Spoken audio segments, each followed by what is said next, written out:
Welcome to Graffiti Royale's Guide to Life, a podcast where the three of us talk about new music releases, what's going on in the industry, life hacks, and everything in between. Follow our band on all streaming sites and social media. Just search Graffiti Royale. And now, on to the episode. Hey! Happy New Year! And we're live! What's up, boys? What's up? Man? How you doing? Good. Doing well. So you're in Hartford right now? Yep, I'm in Hartford till Friday. Nice. You know, dealing with this 30-degree weather, which is, it's crazy how quickly I've adapted to the mild California weather. Mm-hmm. Like I should be used to this. I lived in Brooklyn for 10 years. Right. Is it snowing out there yet, or is it just frigid? It's just brittle. Yeah. I'm like stepping into the house. I'm like, oh, I want to go back to Cali. Oh yeah. Where's my 75-degree weather at? Yeah. Dude, it feels like no matter how long you live here, you still don't get used to that shit. Nah. No. 100%. What's it like up there right now? Earlier today it felt like 20 degrees. So it was like 20 something, but with the windshields and all that, it was like 20. It's like nice. What a summer day here, dude. I saw on Instagram you guys might be getting some snow in the next couple days. First snow of the season. I'm with it. Nice. Are you gonna have a snowball fight with anybody? I would love to, dude. Go razz Johnny boy. I'll fucking just torment the block and just everybody with snow. King of the block. This is my block, here. Bitch. I'm wearing my snowboarding pants today, so I was like, I'm feeling active, dude. Let's hit the slopes. You can probably find some slopes in Bed-Stuy, right? Right. Right. Quez, I feel like you take activewear to a whole nother level. You're like wearing snowboard pants. Weren't you wearing your bike pants around just for the hell of it? Yes, I was. Like, with the butt pad and everything for a while? Yes, I was. In the summertime, it was like, let me run to the coffee shop, throw these on real quick. Dude, I respect that. That is I. Hey, but you're the guy who gets free tea at these coffee shops, so you're doing something right. Dude. Maybe it's the butt pads. 100% the butt pads. Yes, it's the butt pads, bro. They're like, this guy needs this. Oh yeah, look at that butt. That butt needs some tea. Look at that butt. Well, I think I'm hosting this app. I guess I'll kind of kick it off. I know we had a couple questions in the mix on the old docket today, but I think kind of a cool one to kind of open up the conversation would be the age-old question: if you had one album to listen to for the rest of your life, what would it be?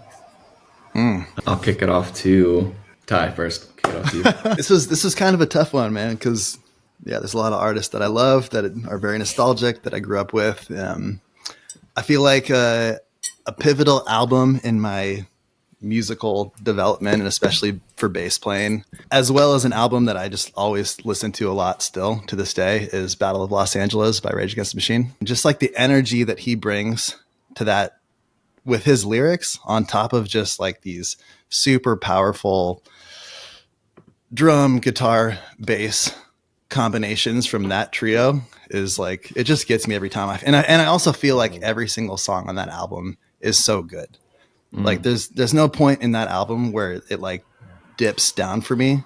Like the energy obviously dips, but I think just like the songwriting and like, each, like the album just takes you through a journey, which is amazing. It's like one of the reasons that I keep going back to it.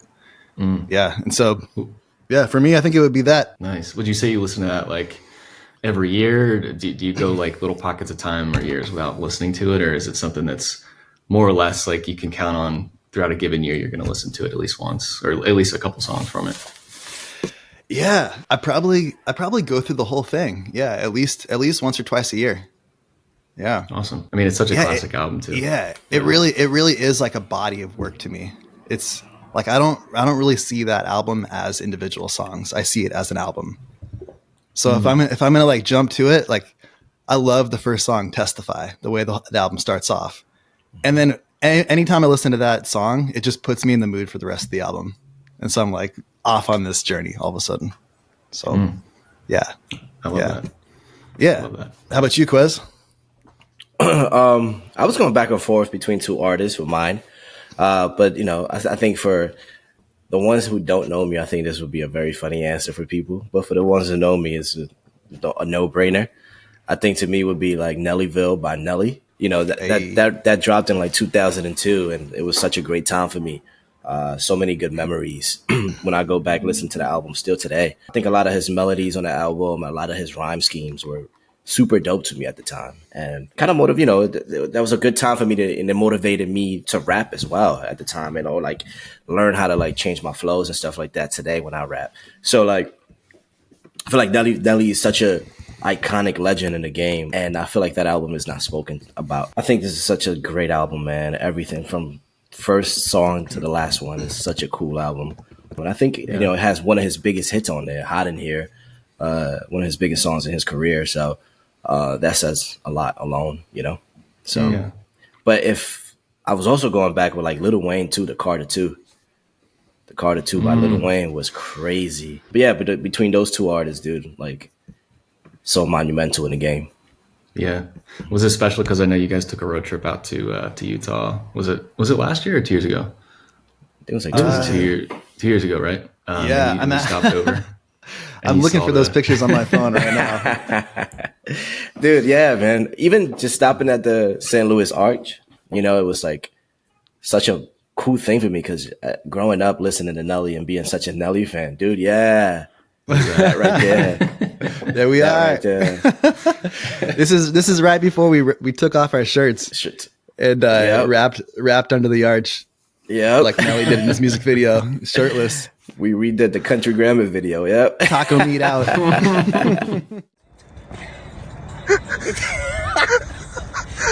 Wild niggas, wild niggas, singing, wild niggas, wild niggas,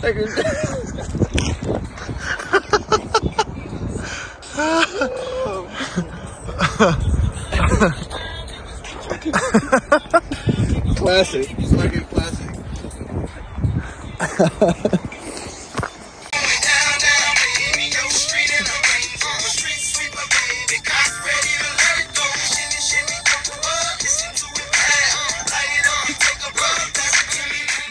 No, being there was so big for me. Like, being such a huge Nelly fan growing up and, seeing where he came from and the St. Louis Arch being his videos and seeing that in person is so breathtaking. It was breathtaking to me. So being in St. Louis, I felt so cool.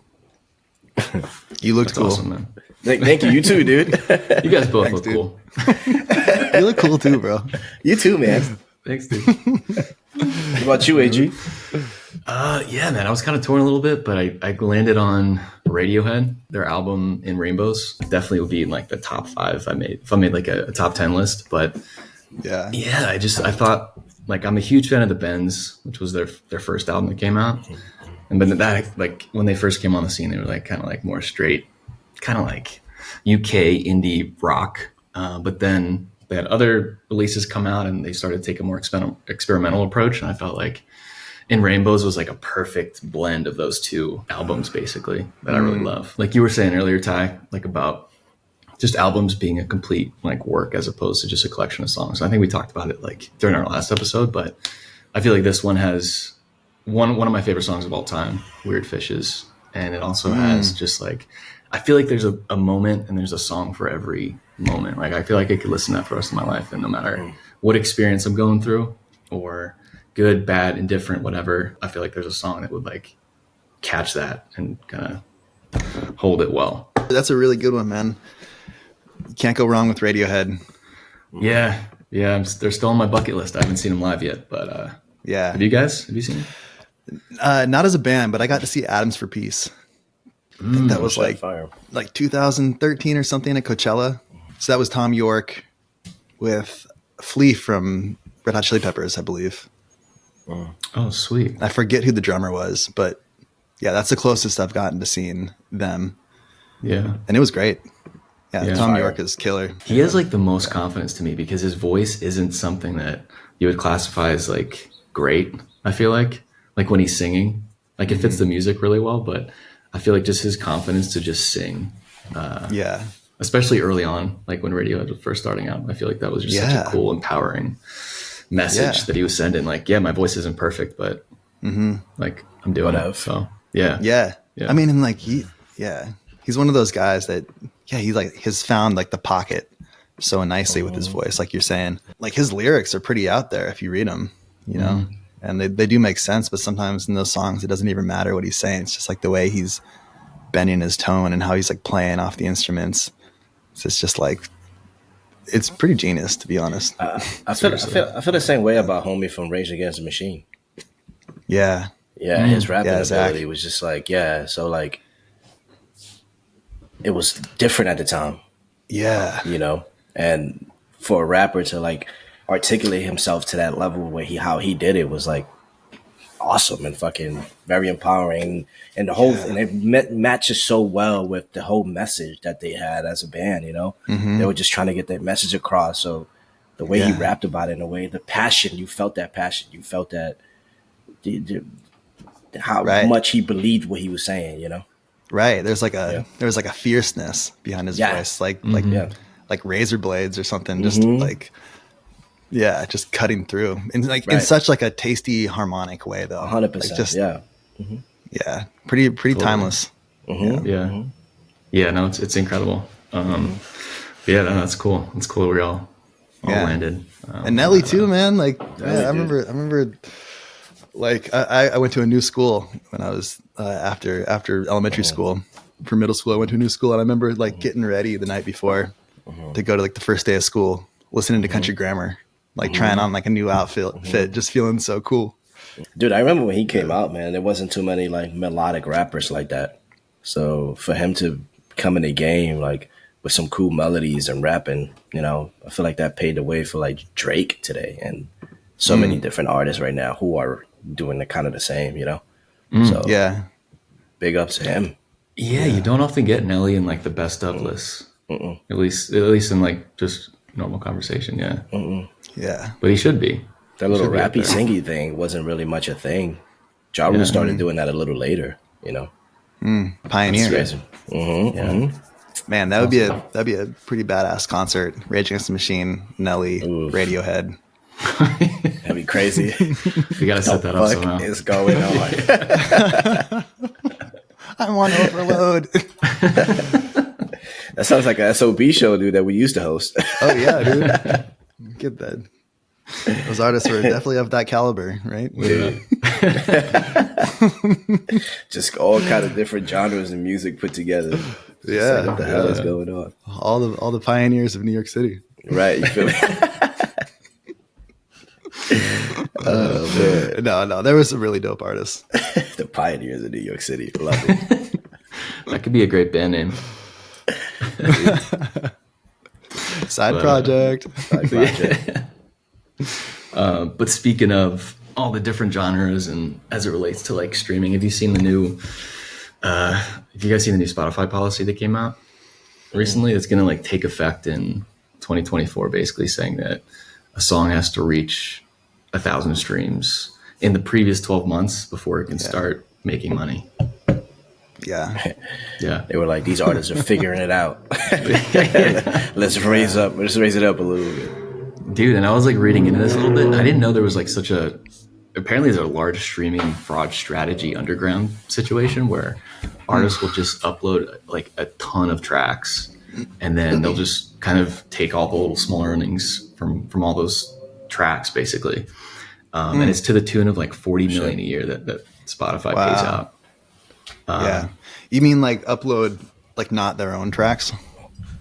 I think it's their tracks, but I think it's also just like like maybe instrumental like white noise like tracks. I was reading like about that, right? Instrumental stuff and right. Yeah, I was reading that with the white noise thing, like they're making so much money off that right now, and so they're going to change it to you have to listen to it for at least 30 seconds before they get paid out. Which smart. All those guys are pissed about, but I mean, it like kind of makes sense. I mean, so much time and effort and thought goes into actual music that, I mean, not saying that like the white noise people shouldn't get paid, because like I listen to that stuff a lot when I'm trying to sleep, but you know, it's like, it can be like 12 hours sometimes. But yeah, I think I don't know. I'm kind of torn on that policy because I think it's a smart move by Spotify. I was reading that, yeah, they're with that policy plus a few other policies, they're going to be saving, like you said, like $40 billion a year. And artists who stream or who have less than 1,000 streams per year are usually only make about $3 a year. So they're not going to feel like a big loss from that. And Spotify gets a pretty good sized gain from that they claim is going to go into like new artist development, whatever that means. Right. Yeah. But at the same time, I get this newsletter, this podcast industry newsletter that you guys should check out called Hot Pod. Yeah, really good newsletter for anyone listening. But they were talking about how it's just kind of like setting a precedent though, where like between professional artists and like what Spotify claims are non-professional artists, and how Spotify has always kind of been like a low barrier to entry for like new artists, you know, with like the tools it provides and this and that. But now they're kind of like drawing a line and saying like, oh, well, if you don't have above 1,000 streams per year, we're not going to consider you a professional artist, which like, I don't know if I agree with that. Oh, yeah, I don't agree with that. No, yeah. Like just because you're not making a ton of money doesn't mean that you even put a lot of time and energy and thought into your music and deserve to be paid out a little bit. And like, you know, even if it's just a few dollars, it's like, that's people are listening to your music. If you're getting paid out anything, right? You should get that money. And there's always a starting point too. Yeah. Yeah. Regardless of the magnitude of the listens you're still getting, like sometimes that's not even in your control as an artist, you know? Yeah. Completely. Especially with like Spotify, though, like, it's like algorithm based too. And, you know, so when you post it up there, you only have somewhat of a control of who's listening and who you get to listen. So whatever listens you're getting, you should be getting paid for that because that's the rules. That's the way it works. Yeah. And it's not even like anything. I mean, I know every company has to track their profits and stuff, but 0.003 to 0.005 cents per stream is, I mean, I know it definitely adds up. Obviously, that's why they're making this change. But yeah, it's interesting. And also, I had no idea, too, the extent of how many artists and songs are on Spotify with under 1,000 streams. They were saying that according to Spotify's data, of the, you know, roughly 100 million songs on the platform, only about 37 million have more than 1,000 streams, meaning that like 60% of all tracks on Spotify don't reach that threshold of 1K plus streams, which is, oh wow, I had no idea how large that Dude, I thought it was only us. But it's kind of crazy to hear that, like not that many people reach that 1K plus streams. Yeah. Like 60% plus of all tracks on Spotify. That's insane. I wonder if they're like purely doing it to make more money, or if there's like some kind of like motivation they want to give artists to like promote their music more to get above that threshold to like make their platform look a little bit better. Because if 70% of your artists are under 1,000 streams, like what are you really doing to promote artists? All right. Yeah. I mean, yeah, maybe with that 40 million that they're now redirecting, which are going to, I think, you know, go to other kind of bigger artists, but hopefully a good chunk of that goes into whatever this artist development initiative is, you know? Right. Unless they're just saying that to soften the blow. It's actually just profit and salaries and, you know, which I wouldn't be surprised. Which could be, yeah. Especially right now with everybody tightening up. Yeah. But yeah, that's smart, crazy. I had no idea. Ruthless move by Spotify. We'll see if it's in the artist's favor, though. TBD, I guess. On that. But, right. Yeah. What a way for them to start Q1, dude.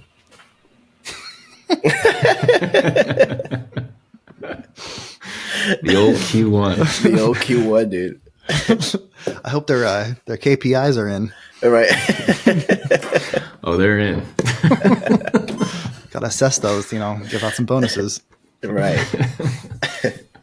Instead of budget cuts, let's cut the artists. I love this new policy that you made for Graffiti Royale, Tom. We're saving so much money.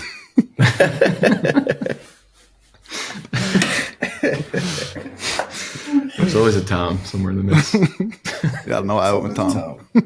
Also speaking to Spotify, I mean, what is this, episode 4 now, I think? Yeah. Right? Which is, go us for getting the 4. Yeah. Then we're going to start a new segment, nice. About new segment around. So basically how it works is that whoever's hosting brings a song to the table that the other two haven't heard before. And then basically just talk about it. What you liked, what you didn't like, if you were indifferent, what stuck out to you, all that good stuff. So for this first one, I picked up an artist called Pliny, who's a multi-instrumentalist out of Sydney, Australia, who basically makes a fusion of kind of like prog rock meets post-rock meets a little metally, but it's all instrumental. And I was actually reading about him a little bit earlier, but one of his albums, Handmade Cities, he was ranked number 4 in the world by Guitar Magazine. He's one of the best guitarists and guitar albums of the decade. Wow. Which was insane. So yeah, been a fan for him for a minute. He just came out with a song called Ember. So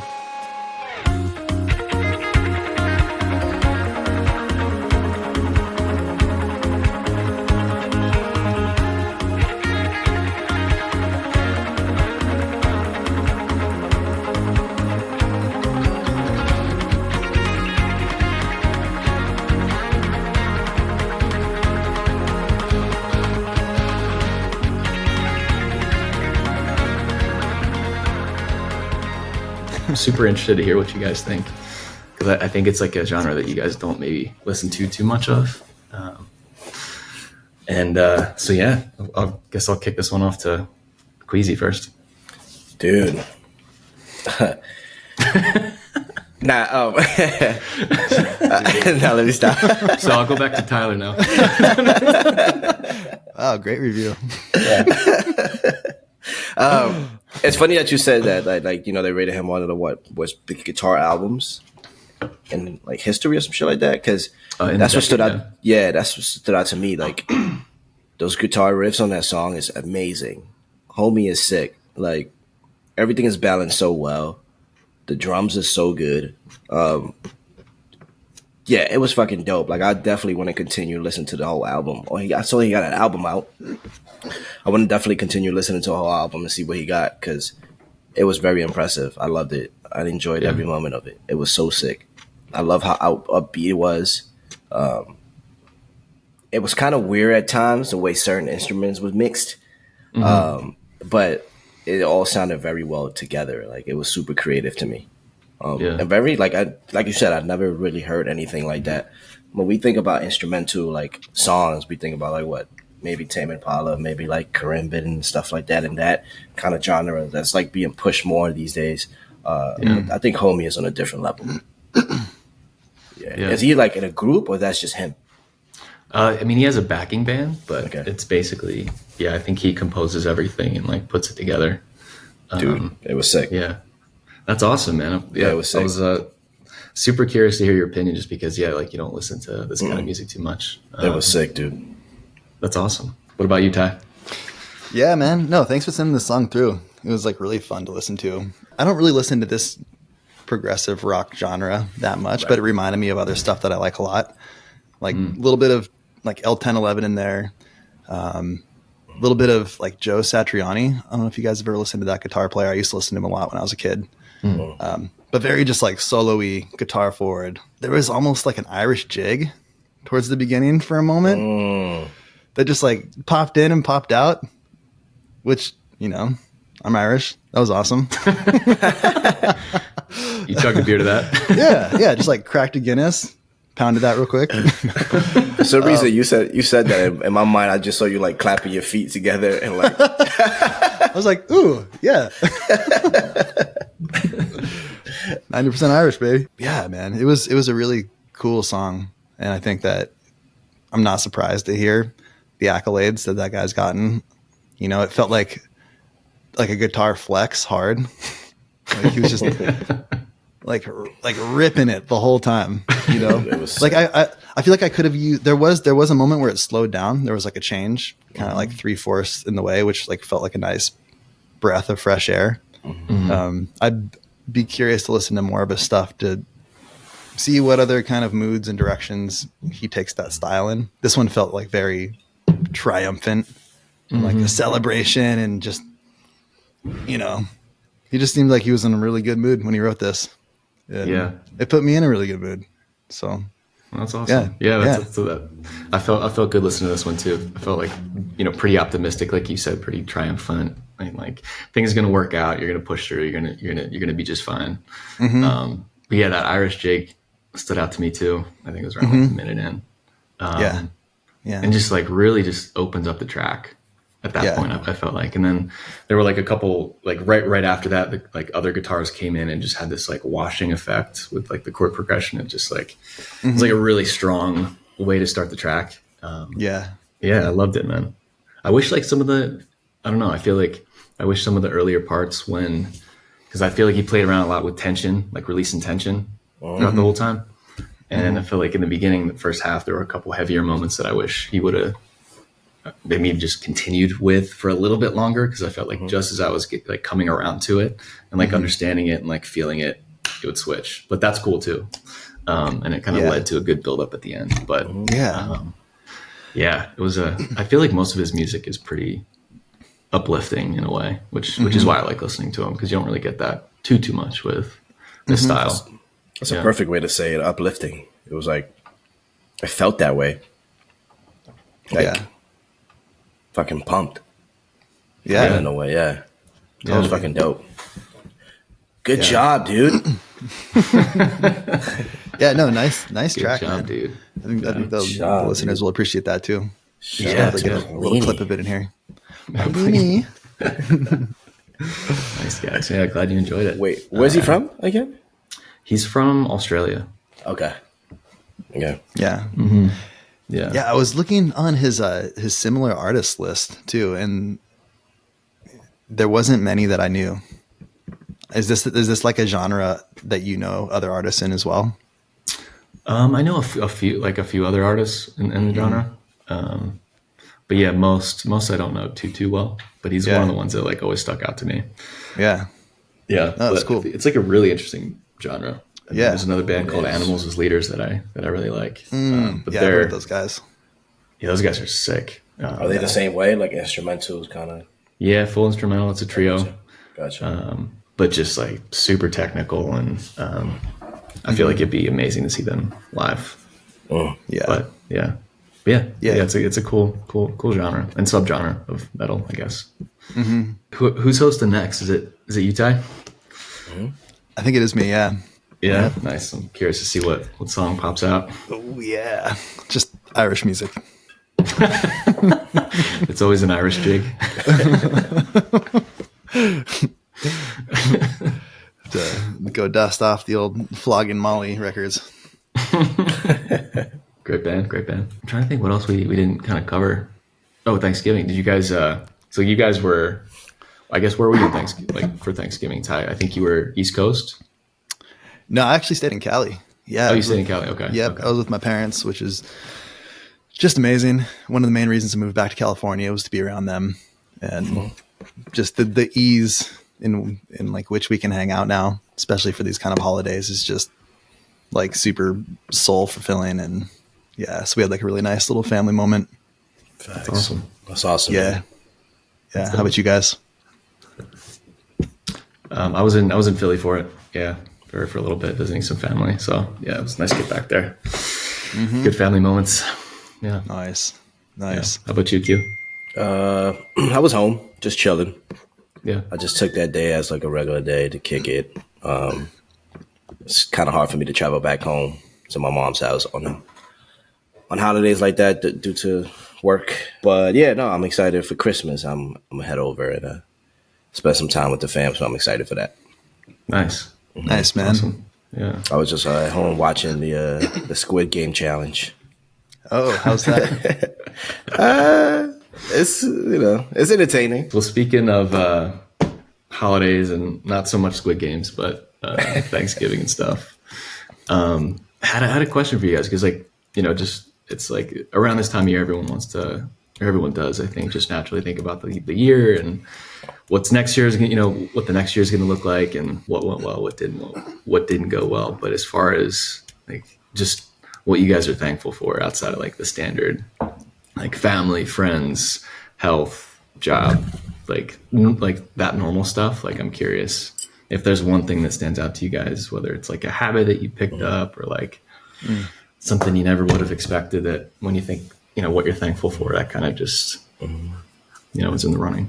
I guess I'll just open this up. Whoever wants to go first. Yeah, man. I mean, yeah, this is a cool prompt to think about. Just like got me in like a really grateful mood. One of the things that comes to mind for me is just like where I grew up. I grew up on 100 acres out in like the middle of the woods with my family. My parents were like property managers for a house for a little while. And man, just like growing up so close to nature was just really like a nice way to kind of coexist with the outdoors as a kid, and has made me like kind of like just more comfortable with like hiking and backpacking, and enjoying like outdoor backcountry activities. Like find a lot of solace and like grounding in nature. So yeah, it's a big part of my life and I'm happy for it. And I think that stemmed through like being exposed to it as a child. So that's awesome, man. Yeah, I knew you grew up on a lot of acreage, but not 100 acres. That's wild. Yeah, it was amazing, man. And then the landlord wanted to move back in her house, and we had to go find another house. But it was from like a little kid to 13 years old. But at that point, I was like ready to move to town anyway, and that's when we did. So it was kind of perfect. Nice. Yeah, that's fucking sick, dude. That's awesome. I've learned all my camping tricks because of you, dude. Same. I mean, hey, Tarzan comes in handy sometimes. Dude, yeah. It's funny because I think about you all the time because for some reason I fell in this whole rabbit hole, like this TikTok camping rabbit hole that I fell into. All these dudes that's just camping and setting up these crazy tents and shit. And I always think about you. I'm like, yeah, Tyler would love this shit, dude. Hell yeah, I probably would. And I'm not even like the most naturey guy of all time. Like there's dudes who get after it way harder than me, but just to have that comfortability level with it is pretty cool. So that was fun to take you on a couple camping trips, dude. Yeah, dude. We need to make it happen again. Yeah, it's fun. Totally. It's fun now. Yeah, thinking back at it. You're like, I'm not going camping again. Yeah, we'll make that happen. Oh shit! Yeah, that was super dope though, dude. Super dope. And then and you're back in California now, so that's like I'm sure you probably think about those moments a lot. Mm-hmm. Yeah, and this is a nice prompt too because of course, like the first stuff that comes to mind is like family, friends, love of music, like health, but to have to think outside of those main categories was like a nice prompt. Yo, that was a really good question, bro. That had me thinking too. Because again, like Ty said, we always fall into the basic. Oh, I'm grateful for a job. I'm grateful for family and health, and like, yeah, that's you always grateful for that. You always want that in your life, right? But for me, man, I think it's kind of simple, man. It's just like the ability to build a discipline to pray all the time. I've been, doing that for a couple of years now, and I'm grateful to have the opportunity and the health to do so. And I'm super proud of myself to build a discipline to ensure that that's a routine in my life. It's helped me find peace and joy, and it's made me help myself just become more comfortable in having this conversation with, my higher being. And coming to terms within myself, within things that I've always, always sat in back of my mind and always felt a little uncomfortable and not like talking about it and stuff with actual people. So it kind of felt nice enough for me. I felt proud of myself for finding that. Yeah, dude, just like praying and being disciplined enough because I feel like my life is a little crazy sometimes. I'm all over the place because of work.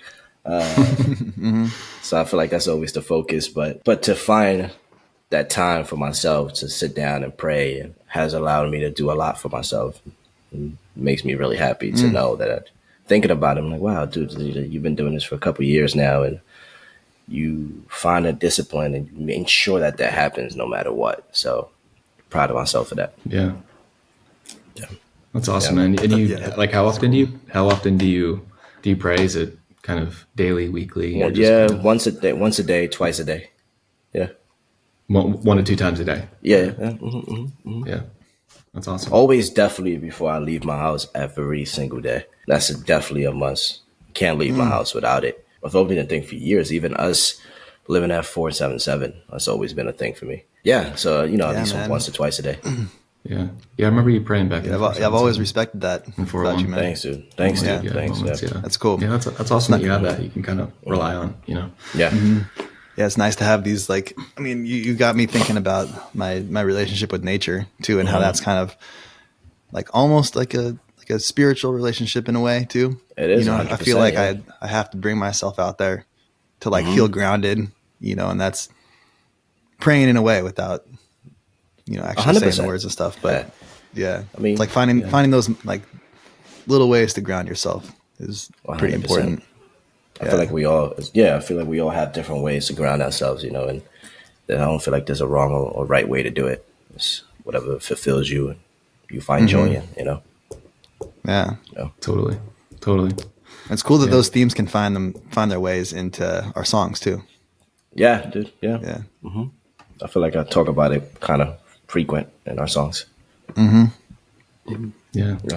I mean, you can tell it's like part of you. It's like down to the core of who you are, which is it's cool that comes out to the surface for lyrics and music making and relationships and stuff like that.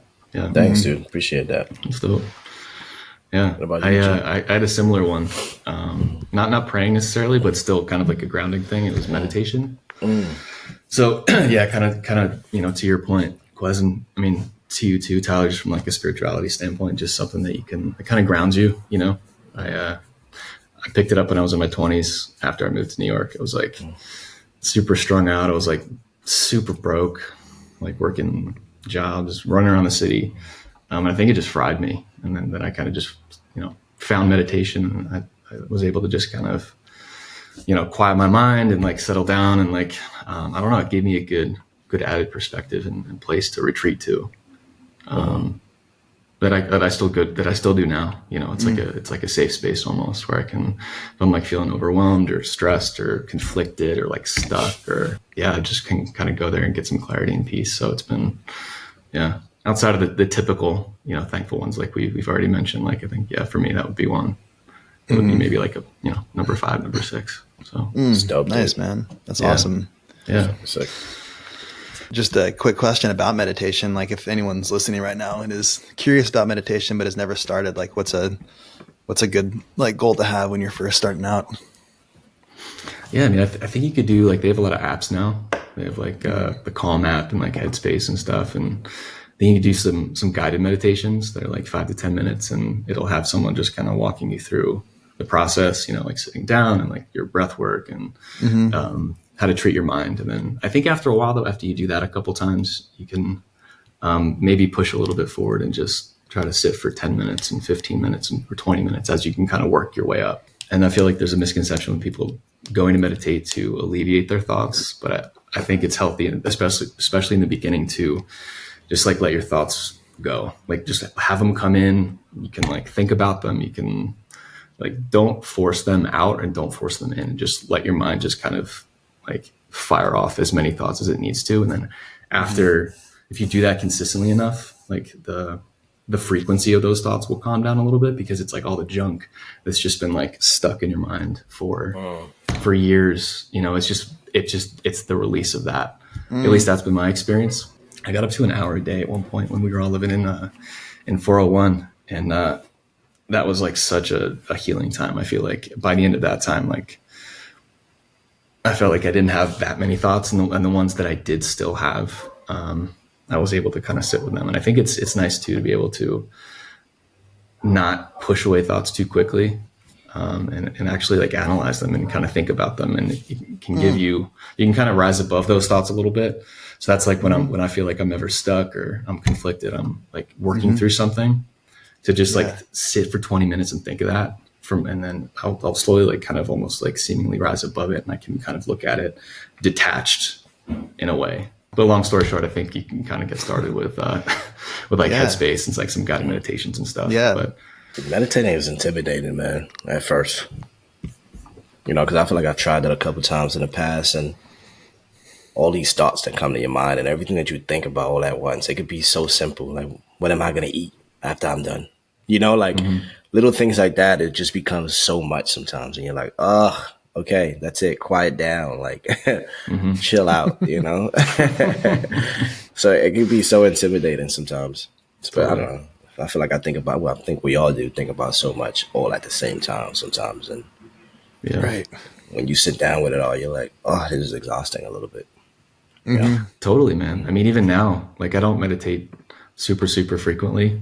I kind of do it just kind of, you know, in buckets here and there. But when I catch myself like thinking, oh, I should meditate, but I'm too busy or just not now, like that's kind of a flag to me that I probably should do it. 100%. 100%. You know? Yeah. So there's no right or wrong way to do it either. You know, there's a lot of like, I don't know, influencers and people that are in the space telling you how to do it in a certain way. And I think you just need to try it out and see where what works for you. Yeah. I think exploring these tools and having the discipline though is just like such a benefit to life. Like even like in yoga a lot, there's a lot of breath work, right? And so I've gotten like really used to different ways of breathing and breathing deeply and like calming my nervous system via breath. And even last night I was laying in bed and I had all this like work stuff going through my head. And so I just started breathing, and it was like, it like kind of let all those work stresses and thoughts kind of like dissipate, which was like, you know, really great. And I don't know if I would have had that tool had I not put the discipline into something to learn those skills, you know. And I'm sure it's the same thing for everything, dude. Meditation, you know, spirituality. Yeah. Like you gotta, yeah. It's like cool when you start like reaping the rewards of some of these things that take up some time and effort. Totally. And in like a healthy way too, because it's so easy to cling on to vices when you're going through that, you know, some of those, you know, problems or issues or situations, experiences. And it's like, I'll just like drink it away, or I'll just like get super high, or I'll just like, you know, be destructive basically to myself. Right. So, which can be a lot easier. Yeah.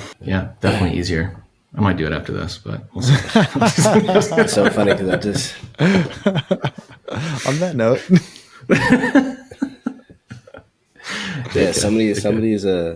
Some of these chores, some of these can be seen as a chore sometimes and feel like a chore, like, oh, I gotta sit down and do this now. Oh my God. Like, but when you like break through those barriers and that mentality, discipline yourself, it just becomes so much easier. Totally. You know, and that's with anything. Yeah. Pushing forward to get the benefits. Dude. Yeah. Dope, guys. Great question, bro. Good question, bro. Yeah. Thanks, good man. question. Yeah. Thanks. I feel like that's a fairly optimistic note to end on. Just keep pushing through. Be healthy. Be good to yourself. Adopt maybe some good spiritual practices along the way, and reflect on what you're grateful for. Exactly. Reflect on what you're grateful for. Listen to Pliny, and maybe send some hate mail to Spotify in the meantime. When you're trying on your next outfit, make sure to listen to Nelly. Dude, yes. Absolutely. Get that spin in. Yeah. Get it in. When you're looking in the mirror. Dude, right. Cool. Well, all right, guys. Until next time. All right. Sounds good. Be easy. Seems good. Later, man. guys. Another app. Peace, guys. Yeah. Peace. Late. All right, guys. Thanks for listening. Again, you can follow us on all social media platforms and streaming services by just typing in Graffiti Royale. Our theme song for this podcast is called Let It Go by us, and this episode was mixed by Jeremy Scott. Until next time.